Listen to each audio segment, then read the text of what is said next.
All right, welcome back to The Explainer. So today, we're jumping straight into a really heavy but absolutely crucial reality located just about 3 hours outside of New Delhi. I want you to picture this. Imagine starting your day like a woman named Rajkumari. She's standing by a dusty roadside, desperately hoping for a customer to come along, literally just so she can afford to feed her baby waiting back at home. You know, it's a harsh, jarring image right out of the gate, but for certain clusters of villages in India, this isn't just a tragic edge case. It's an institutionalized, everyday way of survival. To really wrap our heads around the human stakes here, we have to listen to people like Rachna. She stepped into this life when she was just 15 years old. 15. And the reason why is heartbreaking. Her little siblings were literally begging for food. They had no land, no real home, and her mother was being forced to travel to these really harsh hotels in Mumbai just to scrape by. So Rachna makes this incredibly heavy adult choice as a teenager. She tells her mom to stop, takes the whole burden on her own shoulders, and becomes the sole breadwinner for her family. And guys, the sheer scale of this, it's staggering. We are not just talking about a handful of isolated families. There are an estimated 3 million sex workers across India. 3 million. And they're operating in this really bizarre legal gray area. See, the act of sex work itself is actually legal for those between 15 and 35. But human trafficking and pimping, totally illegal. Yet this massive, elaborate network just keeps humming along, trapping millions of people simply because, well, they literally have no other way to survive. So, to untangle all of this, we're going to break this explainer down into 5 parts. First, the village of breadwinners. Then, the debt and caste trap. Third, a colonial historical legacy. Fourth, a complex paradox of power. And finally, education as the escape. Let's get right into it. Okay, part 1. The village of breadwinners, survival in Alwar, Rajasthan.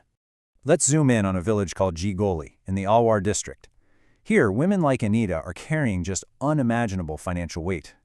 Let's look at the hard numbers to really ground this. Anita earns about 60 to 70,000 rupees a month serving truck drivers and migrant workers. To put that into perspective, that's roughly 750 euros. And with that income alone, she managed to pay off a massive 1,000 euro family debt in just 2 to 3 years.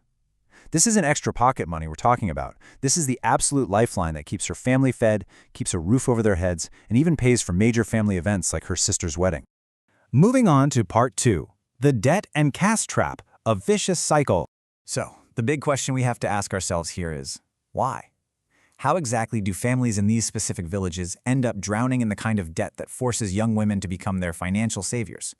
How do things get so incredibly desperate that institutionalized sex work goes from being unthinkable to the absolute best option for survival? Well, it plays out like a perfectly designed 4-step trap.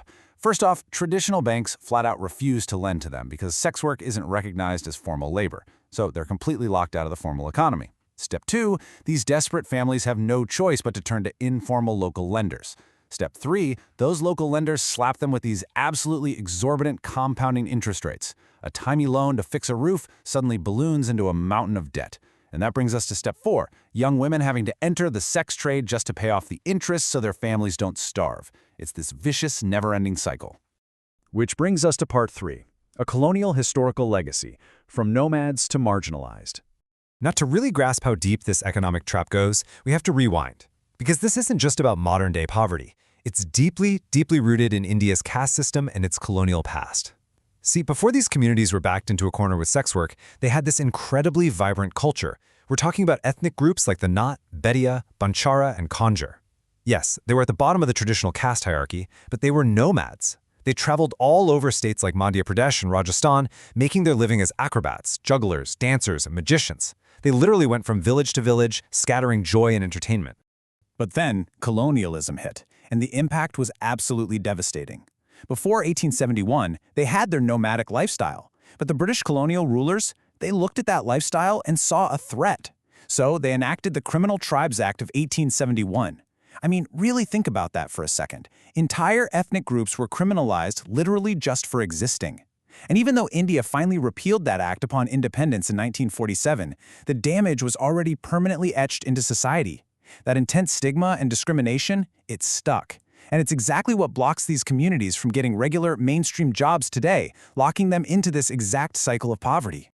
All right, part 4, a complex paradox of power, flipped gender dynamics. So decades of this systemic marginalization have led to something fascinating from a sociological standpoint. It has completely flipped the script on traditional gender roles in these villages. It's a massive paradox, especially in a traditionally patriarchal society. Since the women are the ones capable of bringing in the money, they've become the absolute pillars of the community. They are the breadwinners. They pay off the massive debts, they fund the houses, and because of that, they are intensely respected and basically call the shots. And the men?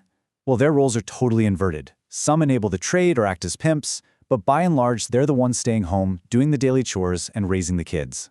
But listen, this flip dynamic has a really tragic side effect, especially for the most innocent members of the village.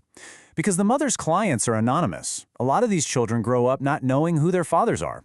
And in a highly bureaucratic system where you almost always need a father's name on official paperwork, these kids literally fall right through the cracks. They get denied basic ID cards, which of course leads to brutal humiliation, bullying, and isolation from higher caste kids at the local schools. It is just one more invisible wall keeping them trapped.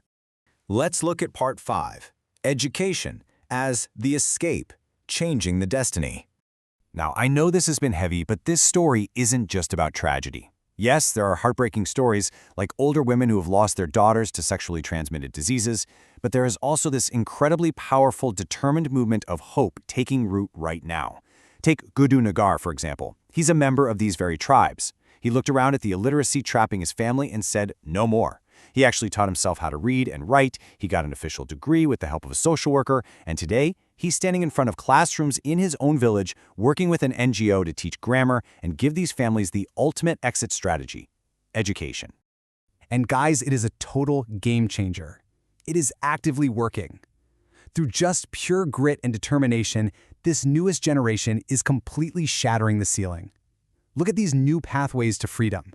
We've got a young girl from these communities who literally joined the police force in the major city of Jaipur. A local boy is working as a lab tech, 2 girls are in school right now, and 1 is on track to become a doctor. Think about that. Entire families are successfully breaking the cycle. For the first time, no one in their family is doing sex work. They are literally rewriting their own destinies. I think this desperate, beautiful sense of hope is captured perfectly by a little girl named Nancy. She's sitting right there in her village, carrying all the historical weight of her community around her, but she isn't just dreaming of surviving anymore. When they asked her what she wants to be when she grows up, she said she wants to be an air hostess. Why? Simply because she wants to fly. So as we wrap up this explainer today, we really need to step back and ask ourselves the tough question. Can education alone actually dismantle centuries of systemic stigma and colonial trauma? Or is society at large going to have to step up, completely change its gaze, remove the lingering stigma, and finally welcome these communities into the formal economy? It's a super complex road ahead for sure. But, for the first time in generations, people are finally looking up at the sky. Thanks so much for joining me on this deep dive today. Keep questioning, keep learning, and I'll see you in the next one.